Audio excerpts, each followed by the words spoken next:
விழுப்புரம் மாவட்டம் விக்கிரவாண்டி பேருந்து நிலையத்தை விரிவுபடுத்த வேண்டும் என அந்த பகுதி மக்கள் கோரிக்கை விடுத்துள்ளனர். பேரளவில் மட்டுமே செயல்படும் இங்கு பேருந்துகள் நிற்பதில்லை என்பது மக்களின் குற்றச்சாட்டாகும்.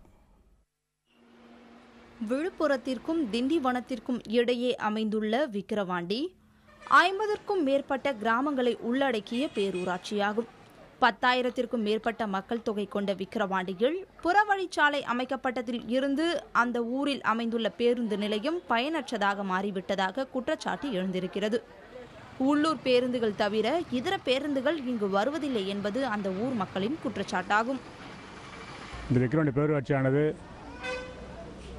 இப்பொழுது தாலுகாவாக மாற்றப்பட்ட நிலையிலும் இதுவரை எந்த ஒரு வளர்ச்சியும் இல்லாமல் இருக்கின்றது. இந்த பேருந்து நிலையம் விரிவாக்கம் செய்யப்பட்ட காரணத்தினாலே புறநகரில் வரக்கூடிய பேருந்துகள் எல்லாம் உள்ளே வர முடியாத சூழ்நிலை இருக்கின்றது.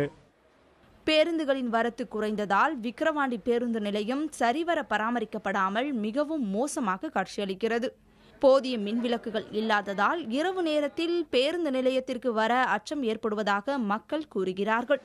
பெயரளவிற்கு கூட சுகாதாரம் இல்லாத நிலையில் இது தொடர்பாக பலமுறை அரசு அதிகாரிகளிடம் புகார் அளித்தும் எந்த நடவடிக்கையும் எடுக்கப்படவில்லை என்கிறார்கள் பயணிகள்.